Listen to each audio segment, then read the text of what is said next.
कौवा को क्या बोलते हैं? कौवा बोलते हैं। कौवा किस कलर का होता है? जरा बोलकर बताएं, किस कलर का होता है? काला कलर का। एक दिन कौवा बड़ा मुरझा कर बैठा था। कौवा सोचने लगा, मैं कितना काला कलौटा हूँ, वो बगुला कितना सफेद है। बगुला समझते हैं ना? बगुला, बोगला, अच्छा बोगला। कौवा बड़ा काला कलौटा, वो बगुला के पास एक दिन मुरझाए वो लहजे में जाकर कहने लगा, कहा ओ बगुला, बगुला मेरे भाई, तू कितना वाइट है, तू कितना सफेद है, तू कितना खूबसूरत है। मैं जहाँ जाता हूँ लोग मुझको तीर दिखाकर उड़ा देते हैं, धनुष दिखाकर उड़ाने लगते हैं। बच्चे देखते हैं वो भी डंडे से मारते हैं, बूढ़े देखते हैं वो भी मारते हैं, औरतें देखती है वो भी मारती है। ए बगुला, तेरा रंग कितना खूबसूरत है, तू कितना उजला है, तू कितना सफेद है। बगुला कहने लगा, ओ कौवा मेरा भाई, अरे तू मुझको क्या देखता है, मेरे पास तो सिर्फ एक रंग है। जाकर तोते को देखो, लोग कितना प्यार करते हैं, लोग उसको कितनी मोहब्बत से पुकारते हैं, जिसे देखो मिट्टू मिट्टू कह के पुकारते हैं। तोता इतना खूबसूरत है, वो हरे रंग का तोता, वो सब्ज रंग का तोता, गले में लाल कलर का पट्टा भी डला होता है, इतना खूबसूरत होता है कि उनको लोग देखने के लिए दूर दूर से आ जाते हैं। इतना कहना था, सुनना था। अब वो कौवा उड़ा और एक पिंजरे में तोता नजर आया। उस तोते के पास, पैरोट के पास वो कौवा गया, कहने लगा, तोता मेरा भाई, कितना खूबसूरत है तू, हरा रंग का, क्या मिठास तेरे आवाज में है। मैं काई काई करता हूँ, लोग मेरी आवाज सुनना नहीं चाहते, लोग तेरी आवाज सुनने को तरसते हैं। तू कितना खूबसूरत है, ओ तोता कितना खूबसूरत है तू, गले में लाल कलर का पट्टा भी डला है, हरा कलर तेरा जिस्म है, वो तेरे चोंच लाल लाल रंग के, कितना अच्छा तू लगता है। वो तोता कहने लगा, ओ कौवा मेरा भाई, अरे मुझको तू क्या देखता है, मेरे पास तो सिर्फ दो रंग है, एक सब्ज रंग है, हरा रंग है, और एक गले में इसका लाल सा पट्टा डला है। लेकिन अगर खूबसूरती देखनी है, मोर के पास जाकर देखो, मोर को देखोगे तुम्हें समझ में आएगा, उसके हर पंख में अलग अलग डिजाइन बना हुआ है। ये कौवा कहा, कहाँ मोर मिलेगा, कहा फला चिड़ियाघर कोलकाता चले जाओ। अब वो कौवा जाकर मोर के पास पहुंचा, कहने लगा, ओ मोर मेरा भाई, कितना खूबसूरत है तू, तेरा कलर इतना अच्छा है, लोग मालदा से तुझे देखने आते हैं, लोग बर्दवान से तुझे देखने आते हैं, लोग फरक्का से तुझे देखने आते हैं, उत्तर दिनाजपुर, दक्षिण दिनाजपुर, झारखंड से लोग तुम्हें देखने आते हैं। तू कितना खूबसूरत है मोर मेरा भाई। मोर कहने लगा, अरे तुम मेरी खूबसूरती को तो देख रहे हो, लेकिन मुझसे अच्छी जिंदगी तुम्हारी है। कहा, वो कैसे? कहा कि अगरचे तू काला कलौटा सही, मैं अगरचे खूबसूरत हूँ, लेकिन खूबसूरती का क्या फायदा, इसी खूबसूरती की वजह से लोगों ने पकड़ के मुझे कैद में डाल दिया है, लोगों ने पकड़ के मुझे बंद कमरे में रखा है, एक जाली में बंद करके रखा है। मुझसे खूबसूरत तेरी जिंदगी है, मुझसे खूबसूरत और अच्छी तेरी जिंदगी है कौवा।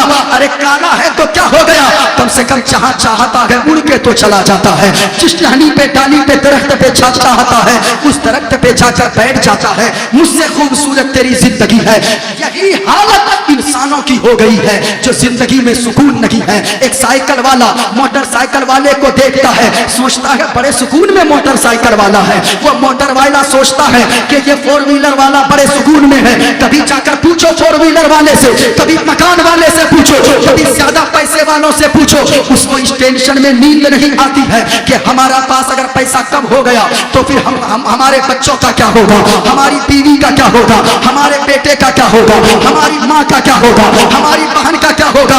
हमने गुजरात में एक ऐसे शख्स को देखा जिनके घर में मेरा इंतजाम था, अहमदाबाद में इतना बड़ा मालदार शख्स है जिनकी चार फैक्ट्रियां हैं सरिया बनाने वाली, रड बनाने वाली फैक्ट्रियां हैं, लोहे को पिघला पिघला कर। लेकिन आप जानते हो, जब मैं बैठा, हजरत हलचल सिवानी साहब की बिला जब बैठा, सामने में गुजराती थाली लाकर रखा, गुजराती थाली बहुत मशहूर खाना है, सामने सजा दिया। हमने कहा आप भी आइए, कहा मुफ्ती साहब आप खाना शुरू करें। हमने कहा वो क्यों, कहा मेरा खाना बाद में आएगा, डॉक्टर ने मुझे एहतियात करने को कहा है, और डॉक्टर ने कहा है अगर तुम्हें ज्यादा दिन जिंदा रहना है तो फिर ऐसा वैसा खाना खाओगे, मसालादार खाना खाओगे तो तुम ज्यादा दिन तक जिंदा नहीं रह पाओगे। जब उनका बेटा टिफिन लेकर आया तो सिर्फ दाल और सूखी सी रोटी पड़ी थी, उसी सूखी रोटी को दाल में भिगोते जाता था, मुंह में डालता जाता था। मैं अपनी किस्मत पे नाज करने लगा, आप भी अपनी किस्मत पे नाज करो।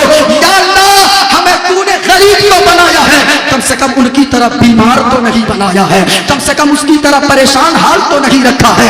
अल्लाह का शुक्र अदा करो, जिंदगी में खुशहाली आ जाएगी। ये वाला हवाई जहाज वाले को ना देखे, मुस्तफा फरमाते हैं अगर जिंदगी में सुकून चाहिए कभी भी अपने से ऊपर वाले को मत देखा करो, जब भी देखो अपने से नीचे वालों को देखा करो। ऊपर वालों को देखोगे तेरी जिंदगी में इस्तराब पैदा हो जाएगा, तुम टेंशन में चले जाओगे और ये कहोगे या अल्लाह उसको इतना मिल गया हमें कुछ नहीं मिला। याद रखना अगर देखना चाहते हो ऊपर वालों को देखोगे टेंशन में चले जाओगे, अपने से नीचे वालों को देखो। एक बाइक वाला 4 व्हीलर वाले को न देखे बल्कि साइकिल वाले को देखे, अल्लाह का शुक्र अदा करे और कहे मेरे मौला कम से कम साइकिल वाले से तो तूने मुझको बेहतर बनाया है। एक साइकिल वाला पैदल चलने वाले को देखे, अल्लाह का शुक्र अदा करे मेरे मौला कम से कम इससे बेहतर तो तूने मुझको रखा है, इसके पास तो साइकिल तक नहीं है, मुझे तूने साइकिल अता फरमाया है। एक पैदल चलने वाला बगैर पांव वाले को देखे और अल्लाह का शुक्र अदा करे मेरे मौला कम से कम तूने उनकी तरह लाचार तो नहीं बनाया है, हमें कम से कम पांव में चलने की ताकत तो अता फरमाया है। अल्लाह का शुक्र अदा करो, ऊपर वालों को मत देखो कभी भी, नीचे वालों को देखो। अगर नीचे वालों को देखोगे जिंदगी में इनकलाब आ जाएगा, जिंदगी में सुकून की दौलत नसीब हो जाएगी। और गौर से सुनो, अगर जिंदगी में सुकून चाहिए, जिंदगी में सुकून आर्टिफिशियल चीजों में अल्लाह ने नहीं रखा है। अल्लाह ने अगर सुकून रखा है आर्टिफिशियल चीजों में नहीं बल्कि कुदरती चीजों में अल्लाह ने सुकून रखा है। याद रखिएगा, आपको अगर प्यास लग जाए आप क्या करते हो, पानी जब तक आप नहीं पिएंगे, आप मान लें प्यास लग जाए, आप प्यास लगने पे अगर आप कोल्ड ड्रिंक पी लो, आप स्प्राइट पी लो, आप थम्स अप पी लो, आप कोका कोला पी लो, आप मिरिंडा पी लो, आप माजा पी लो, आप जो भी चीजें लोगों ने बनाई है उस चीज को आप पी लो, आपकी प्यास नहीं बुझने वाली है। अगर प्यास बुझानी है ठंडा पीने के बाद भी पानी की जरूरत पड़ती है, तब जाकर प्यास से की शिद्दत से सुकून हासिल होता है। यानी पता क्या चला, लोगों की बनाई हुई दुनियावी चीजों में सुकून मत तलाश करो, कुदरती चीजों में सुकून तलाश करो, अल्लाह ताला तुम्हारे अंदर सुकून की दौलत अता फरमा देगा।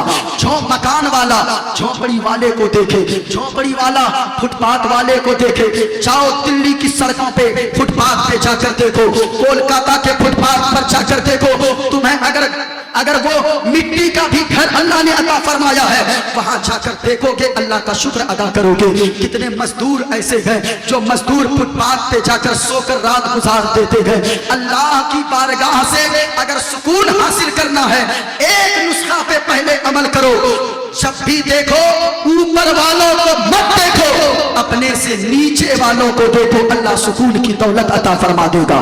जरा हाथों को उठाकर बताएं, दुनियावी चीजों में अगर देखना है तो किसको देखेंगे? ऊंचा बोले किसको देखेंगे? माँ बहनों, मैं तुमसे भी कहना चाहूंगा, तुम किसी औरत की बनारसी साड़ी को देखकर अपने शौहर को ताना मत दिया करो। तुम बेटियों कौम की सुनो, तुम अपने बाप को गुर्बत के ताने मत दिया करो। तुम अपने बाप को ये मत कहो कि मेरा बाबा जहां से भी लाकर हो फला तो देता है, तुम नहीं देते हो। अगर तुम कहोगी अपने बाप को, तेरे बाप का दिल टूट जाएगा। तुझे क्या पता है तेरा शौहर माँ बहनों वो कलकत्ता में, दिल्ली में, मुंबई में जाकर कैसे जिंदगी गुजारता है।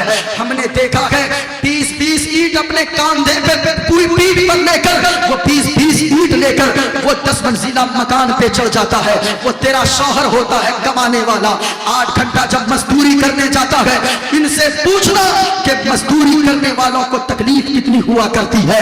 तुम ये समझती हो तेरा शौहर काम नहीं करता, तेरा शौहर दिल्ली में जिस दिन तू अपने शौहर को काम करते हुए देख लेगी, अल्लाह की कसम कभी बेजा फरमाइश अपने शौहर से न करेगी, अपने सावी से कभी बेजा फरमाइश न करेगी।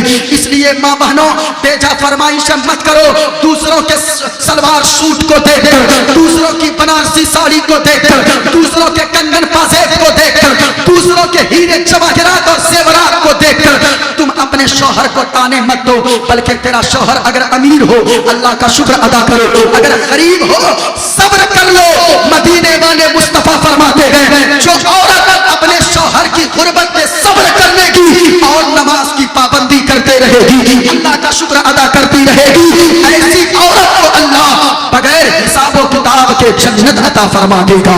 सोच कर देखना माँ बहनों, तुम फरमाइशें करती हो। ओ कौम की बेटियों सुनो, मैं आपसे भी कहना चाहूंगा, नौजवानों, आप 1000 रुपए गुटखा खाकर थूक देते हो, पान खाकर थूक देते हो, चाय पी लेते हो, दिन भर में 100 रुपए की घर देखो मेरी तरफ और आप गुफ्तगू मुलाहजा करो। अब जो बात मैं आपको बताने वाला हूँ माँ बहनों, मैं आपसे भी कहना चाहूंगा, जब किसी की बेटी को तो देखती है, तू सोचती है तेरा बाबा तेरे लिए कुछ नहीं करता।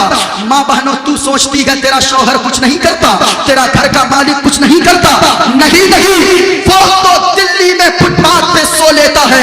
महीनों महीना जनवरी के महीने में कितने मजदूरों को हमने देखा है जो रिक्शा चलाता है और रिक्शा चलाकर वो फुटपाथ पे आके सो जाता है और वो अपने कांधे पे जो गमछा रुमाल रखता है उसी को ओढ़कर जनवरी दिसंबर के महीने में सो जाता है। कोई रात को दिल वाला इंसान आता है, एक कंबल उसके बदन पे डाल देता है, उसी कंबल को ओढ़कर महीनों फुटपाथ पे सोकर गुजार देता है। किस लिए जानती हो मेरी माँ और बहनों?